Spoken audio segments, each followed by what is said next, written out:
से जो है इसका बदला लिया जा रहा है। तो हम देश की कामयाबी की प्रार्थना करते हैं। प्रधानमंत्री ने कहा था हम न केवल उन आतंकवादियों को मारेंगे बल्कि उन आतंकवादियों के जो आका हैं, जो उनको संरक्षण दे रहे हैं, उनको पोषित कर रहे हैं, उनको भी ऐसी सज़ा देंगे कि कोई कल्पना नहीं करेगा। और पूरे विश्व ने आज हमारी सेना का पराक्रम देख लिया। पूरे देश में इस बात की खुशी है कि हम लोगों ने बदला लिया। जिन लोगों ने निर्दोष हमारे नागरिकों की जानें ली थी, लोगों के मांग के सिंदूर मिटाए थे, उसको मुंह तोड़ जवाब हमारे देश ने दिया। और एक बात ध्यान रखिए, आज जब ब्रीफिंग की जा रही थी भारत की तरफ से, तो ये कहा गया कि एक मेजर्ड स्ट्राइक थी, ये प्रोपोर्शनेट स्ट्राइक थी, इस बात पर जोर दिया गया। और ये भी बताया गया कि हमने नॉन मिलिट्री इंस्टॉलेशन को चिन्हित किया जहां आतंकवादी पनप रहे थे, पल रहे थे, और उन जगहों को हमने चिन्हित किया है। क्या पाकिस्तान रिटेलिएशन कर सकता है? ये एक बड़ा सवाल है। ये लेकर जाता हूं अपने एक्सपर्ट्स के पास।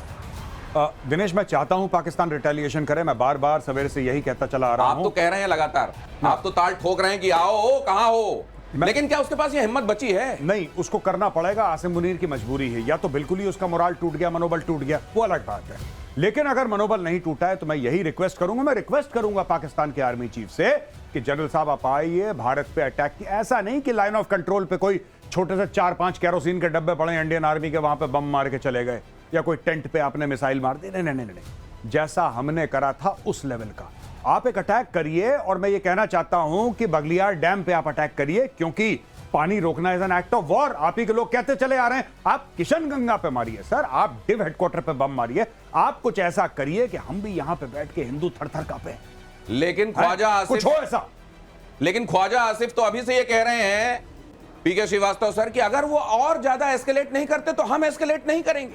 देखिए अब क्या होगा दिनेश, अब उनकी जो ISPR है, जो गेम में आएगी, पब्लिक रिलेशंस नहीं, पब्लिक डिसेप्शन, वो गेम में आएगा। वो बताएंगे हमने इतने मार दिए, हमने तो एकदम सफा चट कर दिया भारत की फौज को। अब वो करने की जिम्मेदारी आएगी। लेकिन जैसा मेजर आर्या बता रहे थे कि अरे अगर आओ जरा सा देखें, क्योंकि अभी हम international laws and rules and regulations के दायरे में रह करके हमने अपना प्रतिशोध लिया है। हमने कोई वायलेट नहीं किया है। ये हमारा अधिकार है कि अगर आपने हमारे यहाँ आतंकवादी हमला किया है तो आतंकवादियों को हम सफाया करें। लेकिन सबसे बड़ी बात जो हमने की, हमने पंजाब में जाकर के आपको ललकारा है। पंजाब के आतंकवादियों को ललकारा जो सोचते थे अगर पंजाब में हम बैठे कोई छू नहीं सकता। इस ललकार की जवाब दो। अब इस ललकार की तो प्रत्युत्तर दो। भारत ने आतंकवादियों को चुन चुन कर मारा है, पिन पॉइंट प्रिसिशन के साथ हमले हुए हैं। अभी बताया जा रहा था कि 1-2 मीटर, 450, 500, 560 किलोमीटर तक सिर्फ 1-2 मीटर का डिविएशन और टारगेट बूम। पिन पॉइंट हमले से आतंक के अड्डे तबाह किए गए हैं। 25 मिनट तक हुए ताबड़तोड़ हमले। 1:05 रात में शुरू हुआ और पिक्चर 1:30 तक चली। और अभी अगर कोई ये सोच रहा है कि ये पिक्चर तो बस समाप्त हो गई, तो ये कह दिया गया है कि पिक्चर अभी बाकी है। और ये भी कई बार आप देखते हैं ना, कई फिल्में होती हैं, उनमें जब अंत होता है तो पता नहीं चलता ये अंत हुआ है या यहाँ से कुछ शुरुआत हो रहा है। और जब तक आप समझते हैं 3 महीने बाद आपको कोई सीक्वल दिखाई दे जाता है। तो हो सकता है कि इसका भी कोई सीक्वल हो। ताबड़तोड़ हमले में 9 आतंकवादी ठिकाने उड़ाए गए, जैश और लश्कर के आतंकी कैंप तबाह कर दिए गए। भारत के हमले में आम नागरिकों को कोई नुकसान नहीं हुआ। अब यही बात कहा जा रहा है एक्सपर्ट्स की तरफ से कि अभी आम नागरिकों को और मिलिट्री वालों को नहीं छुआ गया है, सिर्फ आतंकवादियों को छुआ गया है। इसीलिए कहा गया है नॉन एस्केलेटरी है, मेजर्ड है, प्रोपोर्शनेट है। लेकिन अगर उधर से कुछ किया गया, क्योंकि आसिम मुनीर के ऊपर प्रेशर है, अगर बौखलाहट में कुछ कर दिया तो हिंदुस्तान के पास मौका होगा, फिर मौका होगा इस बार अब फौज को वो हैसियत बताने का जो अभी तक नहीं किया गया। वही चाहिए हमें वही चाहिए। और इसीलिए मैं बार बार पाकिस्तानियों को कह रहा हूं कि कोई बड़ा अटैक हमारे ऊपर करो, हमारे ऊपर हमला करो। उसके बाद क्या होगा मैं आपको बताता हूं कि फिर भारत कह सकता है कि देखो हमने तो आतंकी मारे थे, नॉन एस्केलेटरी करा था, आपको सबको बताकर मारा था। अब ये हो चुका है ना, अब इन्होंने हमारी फौज पे हमला करा है, अब हम रिजर्व राइट करते हैं इनकी फौज को ठोकने का। सर यही हमें चाहिए। ये आप बड़ी बात कह रहे हैं कि ये असल में थोड़ा सा एक मौके का इंतजार है हिंदुस्तान को। लेकिन दूसरी तरफ ये देखिए, अगर हमास स्टाइल में, अगर बॉडी कैमरे पहनकर, अगर हाथ पीछे रखकर घुटनों में नील डाउन कराकर और पॉइंट ब्लैंक रेंज से गोली मारी गई थी, अगर हमास स्टाइल में यह हमला बोला गया था, कह रहे हैं कि इस बार हमास वाले ट्यूटर्स आए थे जिन्होंने सिखाया ये, तो क्या हिंदुस्तान ने भी इजराइल मार का बदला लिया है? वही है जो आप कह रहे हैं, बिल्कुल ठीक कह रहे हैं आप। वही चीज है, एयर स्ट्राइक इजराइल भी जब करता है ना, मैसिव एयर स्ट्राइक्स, यहां पे भी हुआ मैसिव एयर स्ट्राइक। और बिल्कुल मैं इस लेवल की एयर स्ट्राइक जो है ना, शायद 1971 की लड़ाई के बाद जो कारगिल में हुआ वो अलग है, वो तो माउंटेन साइड पे हुआ फौज के खिलाफ। लेकिन यहाँ पे अगर आप देखिए, यहाँ पे बीच पंजाब में घुस के जो जैश ए मोहम्मद और लश्कर ए तैयबा के कैंप्स है ना, उनको धुआं कर दिया। दिनेश भाई बहुत बड़ी बात। लेकिन मुझको लग रहा है कि इस बार आपकी बहुत सारी बातें सच साबित होती हुई दिखाई दे रही हैं। आप लगातार ये कह रहे थे कि बलूचिस्तान में कुछ होता है, खैबर पख्तूनवा में कुछ होता है, नहीं फर्क पड़ता। वहां का जो पंजाब प्रोविंस है, वहां के लोग बड़े आराम से बैठे रहते हैं और असली पाकिस्तानी दिल जो है वो पंजाब में धड़क रहा है। और जब तक ताबूत पे ताबूत वहां के घरों में नहीं जाएंगे, पंजाब में, पाकिस्तान के पंजाब में, तब तक इनको इबरत हासिल नहीं होगी। ऐसा लग रहा है जैसे आपने किसी ऐसी घड़ी में ये बात कही थी जब सरस्वती आपके जिह्वा पे थी, और वही होते हुए हम देख रहे हैं पंजाब के अंदर ताबूत पर ताबूत जा रहे हैं। मतलब इस बार वो इबरत हासिल होगी क्या? डर उत्साह पैदा किया है, फियर इज द की। जब तक भयभीन हो प्रीत तो कभी नहीं होगी, लेकिन शायद इबरत हासिल हो जाए। इबरत हासिल हो जाएगी। और गौरव जो कह रहे थे वो बहुत बड़ी बात कह रहे थे कि इजराइल से लेके हमने किया है, ट्यूटर नहीं किया, ये वाला हिस्सा तो इजराइल से फार बेटर हुआ है। कोई कोलैटरल डैमेज नहीं है, आपने गाजा के ऊपर अटैक देखा होगा इजराइल का, हूती के ऊपर अमेरिकन अटैक देखा होगा, उसमें बहुत सारे सिविलियंस मारे जाते हैं। एक ऐसे जगह जहां और भी मारते हैं सर, लेकिन ये अपनी कहानी तो ठीक से बना लें, ये अपनी कहानियां तो ठीक से बना लें। कभी ये कहते हैं कि असल में हमारा केवल 2 सिविलियन मारा गया है, फिर उसको ले आते हैं 10 तक।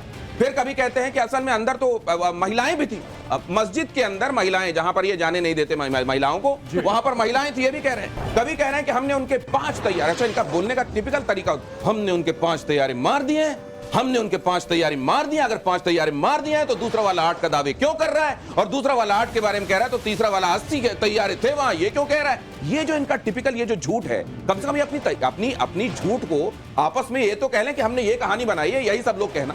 मैं एक आपको बात बताऊं, और ये जो जोक है ये सिर्फ फौजी समझ पाएंगे। पाकिस्तानी आर्मी का सिर्फ एक ही स्ट्राइक कोर है, वो है ISPR। The Pakistani army has just one strike corps and that is the ISPR।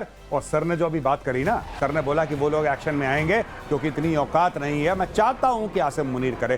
Dinesh भाई कुछ तो करें, और जनरल आसिम मुनीर प्लीज, ये मेरी रिक्वेस्ट है इस प्लेटफॉर्म से ना, प्रतिशोध के प्लेटफॉर्म से, एक बार एक बड़ी तो ये आप वैसा कर रहे हैं जैसे आप किसी को, अब मैं जानवर बोल देता हूं, रोटी दिखाएं, जब वो आए तो उसको तेजी से एक थप्पड़ मारें, फिर रोटी दिखाएं, फिर थप्पड़ मारें, और फिर कहें इस बार तो आजा रोटी खा ले। आप ऐसा कुछ कर रहे हैं, क्योंकि ये जो थप्पड़ मारा गया आज, देखिए कैसा थप्पड़, आप सब हिंदुस्तानियों के लिए, हिंदुस्तान से प्यार करने के लिए, इस मिट्टी से प्यार करने वाले लोगों के लिए ये गर्व का पल है।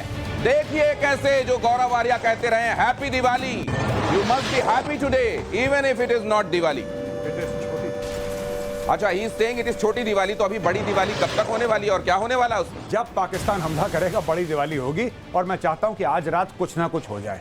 ये हफ्ता ऐसा जाए कि बिल्कुल जिसको वो कव्वाली है ना, दमादम मस्त कलंदर, वो, और अपना बिल्कुल ऐसा हो जाए पाकिस्तान को कि मार मार के जैसे तुम्बा बनाते हैं ना, दौड़ा दौड़ा के, तभी ये सीखेंगे। पंजाब में एयर स्ट्राइक करी, I want to salute the Indian air force, my respect to you. आपने पंजाब में ठोका ना, दिल खुश, क्या बात है, क्या बात है दिनेश जी, बहुत बड़ी बात है ये। पंजाब में जाके ठोका जहां पे ठोकना चाहिए था। यहां पे बलूचिस्तान में 100 लोग मर जाते हैं, वहां पे किसी को हिचकी तक नहीं आती भाई। पंजाब में, सिंध में लोग मर जाते हैं, किसी को फर्क नहीं पड़ता। खैबर पख्तूनख्वा में आतंकवाद है, किसी को फर्क नहीं पड़ता। पंजाब में किसी को खरोच आ जाए तो छाती पीटने लगता है। लेकिन आप ये कमाल करते हैं, मतलब ये फौज कैसे करती है कि जब एक दिन पहले सिविल डिफेंस के लोगों के साथ ये कहा जा रहा है कि हम मॉक ड्रिल करेंगे, बाएं का इंडिकेटर दे रहे हैं आप और एकदम दाएं मोड़ दिया आपने गाड़ी, ये कैसे कर दिया? यही है डिसेप्शन। ये ठेका तो उधर ISPR ने ले रखा है, वो अपने लोगों को डिसीव करते हैं। हम दुश्मनों को डिसीव करते हैं, वो अपने लोगों को डिसीव करते हैं। वो जैसे हम लोग कहते हैं ना, information warfare is for the enemy, दुश्मन के खिलाफ होता है सूचना युद्ध। ISPR deceives its own people, ये खुद के लोगों पे अटैक करते हैं। पाकिस्तान वालों, आप बहुत अच्छे से समझ लो आप किसके हवाले, आप उन मौलानाओं मौलवियों के हवाले हैं जो आपको बताते हैं पृथ्वी चपटी है और सूरज इसके चारों तरफ चक्कर लगा रहा है, ये आपको सिखाते हैं। और साथ में रही सही कसर ये ISPR वाली पूरी कर देते हैं, जो कह देते हैं हमने उनके इतने तैयारे मारे, हमने उनके इतने तैयारे मारे, और आप उस बीन में आ जाते हैं और नाचने लगते हैं उस नशे में। आगे देखिए, भारत के एक्शन से बौखलाया पाकिस्तान के प्रोपेगेंडा का पर्दाफाश, ऑपरेशन सिंदूर के सच से पाकिस्तान बेनकाब। भारत ने प्रोपेगेंडा का पर्दाफाश किया, पाकिस्तान ने सोशल मीडिया पर गलत जानकारियां दी। यही डिसेप्शन ISPR ये जो कराता है ना, वो यही है। और ये कह रहे हैं गौरव आर्या कि वहां की आर्मी असल में कुछ करती नहीं है, कोई जंग नहीं लड़ती, वो केवल ISPR वहां के बारे में, वहां पे झूठ फैलाने का काम करता है और जय जयकार करने का काम करता है वहां की आर्मी के, जबकि वहां की आर्मी के लिए चुल्लू भर पानी होना चाहिए। आपने बड़ी मशहूर कहावत सुनी है ना पंजाबी में पाकिस्तानियों की, कि जंग कदी जीती नहीं, इलेक्शन नहीं, जंग कदी जीती नहीं, इलेक्शन कदे हारिया नहीं। ये पाकिस्तानी फौज के लिए मशहूर है कि जंग कदी जीती नहीं, इलेक्शन कदे हारिया नहीं। तो ये इलेक्शन कभी भी नहीं हारते और जंग कोई जीतते नहीं है। अब जंग हो गई ना, इनको समझ में नहीं आ रहा। अभी ये इलेक्शन होता। और मैं आपको एक और बात बताऊं कि ये पाकिस्तानी सब कंफ्यूज क्यों लग रहे हैं। हाँ। ये मैं बार बार बताना चाहता हूं, अगर कोई पाकिस्तानी हमारे देख रहे हो ये प्रोग्राम, पाकिस्तानी कौम इसलिए कंफ्यूज है क्योंकि इनका असली लीडर जेल में है।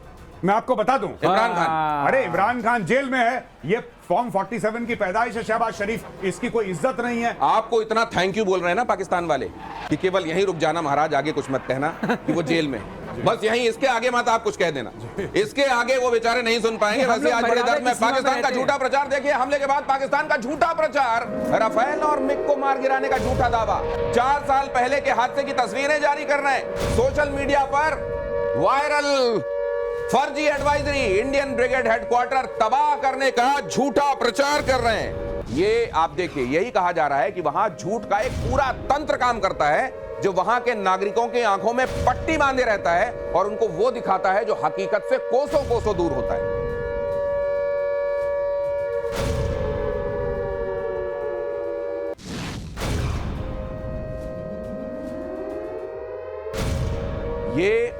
ये लेकिन ऐसा झूठ कितने, आज सोशल मीडिया का जमाना है, यहां से नहीं तो वहां से परिक्रमा करके सच आपके सामने आकर खड़ा हो जाता है।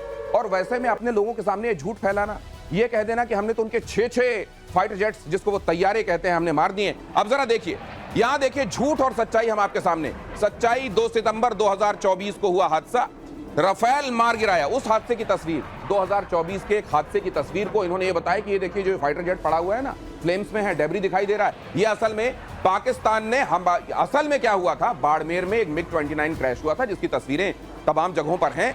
और आपको एक बात और बता दूं, वहीं के लोग, अब इतने शाणे सब जगह लोग हो गए हैं, वहीं के लोग फैक्ट चेक करके बता भी रहे हैं कि ISPR ये क्या दावा कर रहा है, ये तो गलत दावा किया जा रहा है। इस तरह के झूठ परोसने के लोगों के सामने अभ्यास के दौरान असल में ये MiG-29 क्रैश हुआ था, ये हम सबको मालूम है, लेकिन ये वहां के लोग कहते हैं कि असल में भरोसा होना चाहिए, क्रेडिबिलिटी होनी चाहिए, ट्रस्ट होना चाहिए लीडरशिप के ऊपर, आर्मी के ऊपर।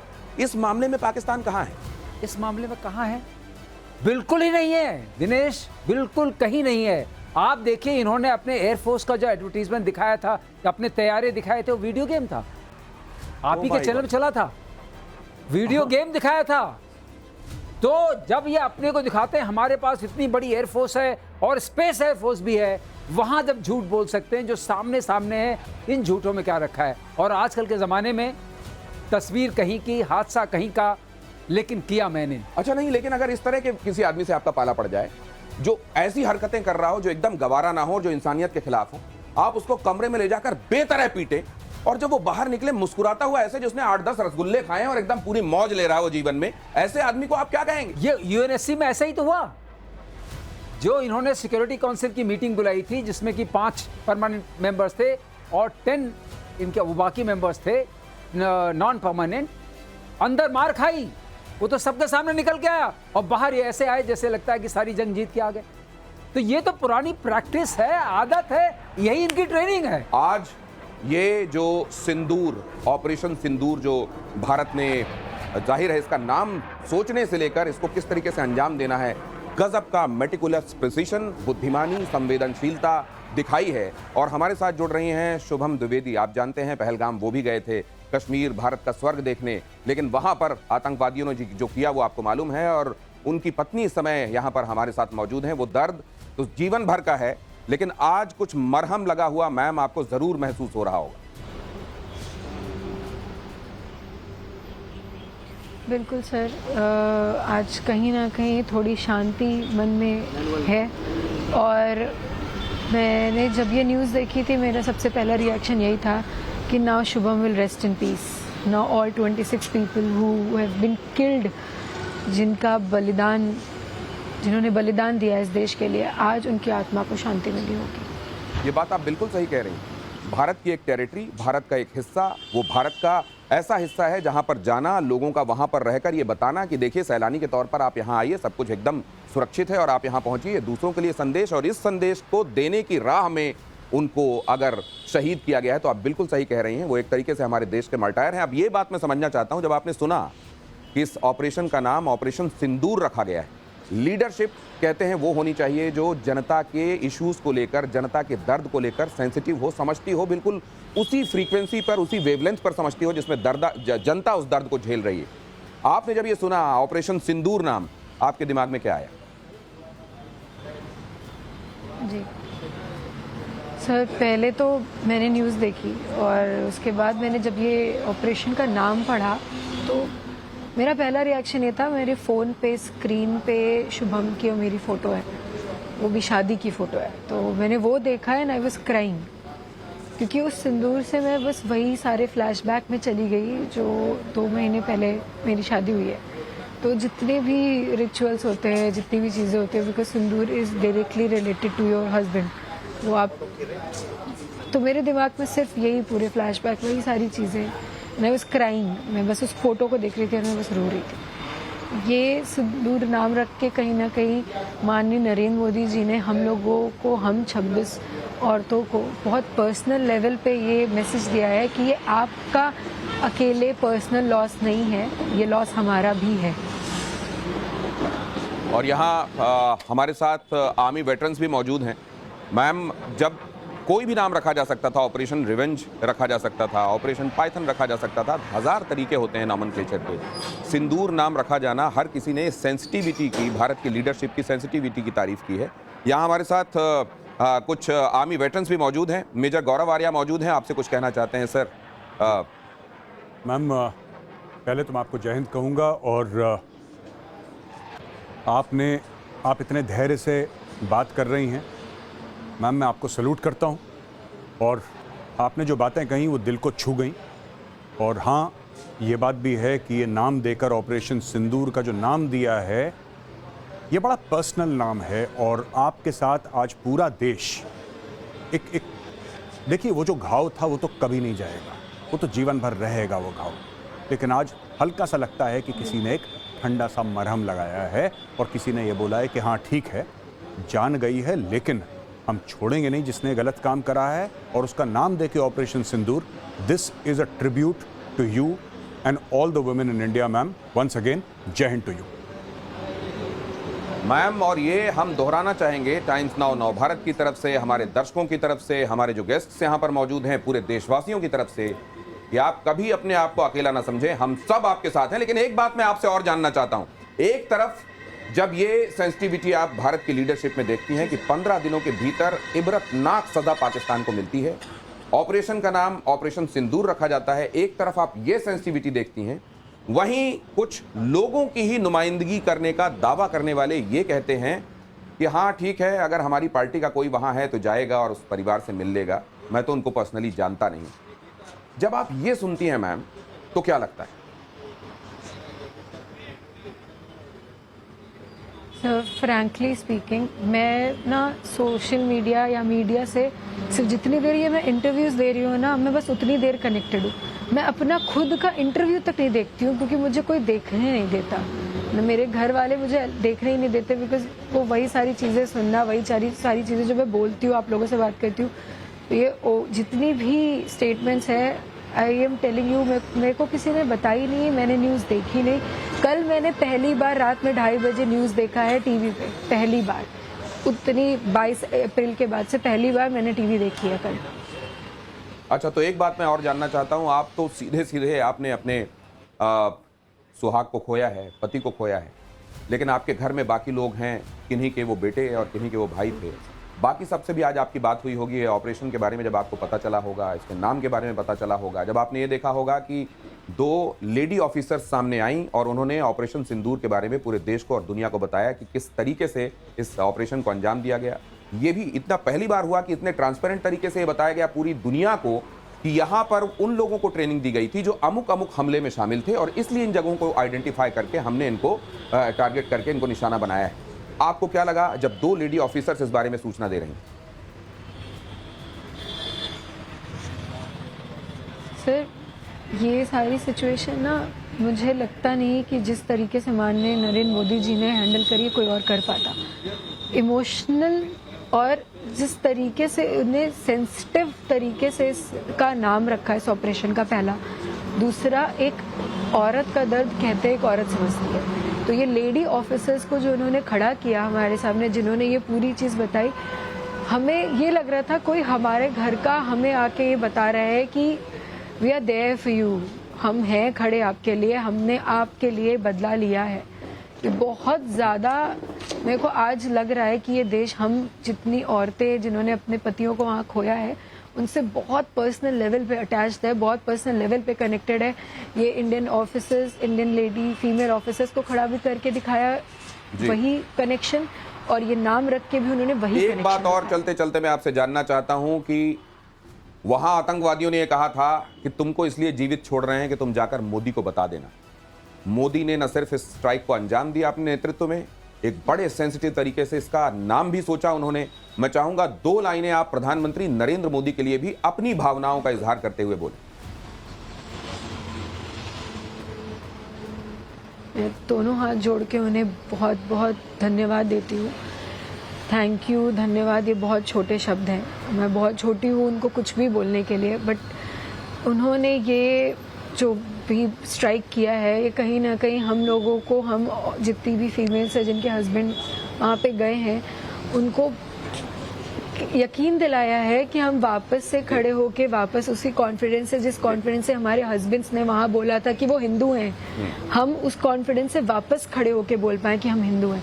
क्योंकि कहीं ना कहीं हम टूट चुके थे, जिस वजह से हमारे हस्बैंड्स गए हैं वो रीज़न क्या था कि वो हिंदू हैं, तो हम टूट रहे थे। मैं खुद, मेरा करेज ख़त्म हो रहा था सर, बट आज उन्होंने ये करके हमें वापस से खड़ा किया है। मैं वापस से आउट लाउड, मुझसे कोई भी पूछेगा हिंदू हो या मुस्लिम, मैं रिप्लाई कर पाऊंगी कि मैं हिंदू हूँ।